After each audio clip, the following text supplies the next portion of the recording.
Mapusog inatudlo naman gunman sa pagpatay kay Alejandro Panes Jr. nga si Ricardo Rex Amoroso nag-negative o nag-negatibo sa paraffin test. Apang Iloilo City Police Office nagpanindugan nga hindi sini maapektuhan ang kaso ng murder nga ginpasaka batok sa suspect. Yaring balita gitutukan ni John Sala.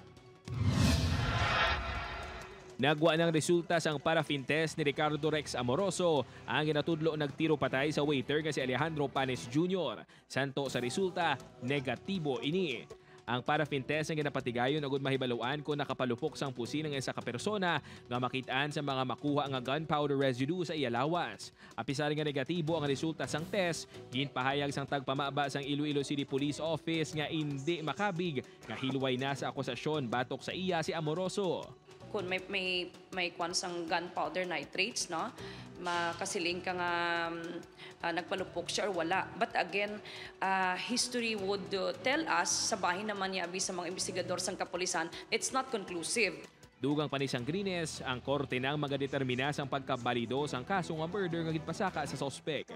Manumduman niya gintuad ni Amoroso nga hindi siya nagtiro kay Panes kag sa baylo ang mga persona nga ginsugo sang iabyan nga si alias Rene Boy. Apang suno kay sang Grines, tanan nga maging pangbuyagyag ni Amoroso ang ginavalidate pa sa kapulisan. We still adhere to that theory nga nasalaan lang siya nga naghatag informasyon to sa isa ka nangin successful nga drug operation sa isa natin ka drug operating unit diri sa bahin sang Rayon 6. Upuan kay si Dilo Renduque, John Sala. 1 Western Visayas.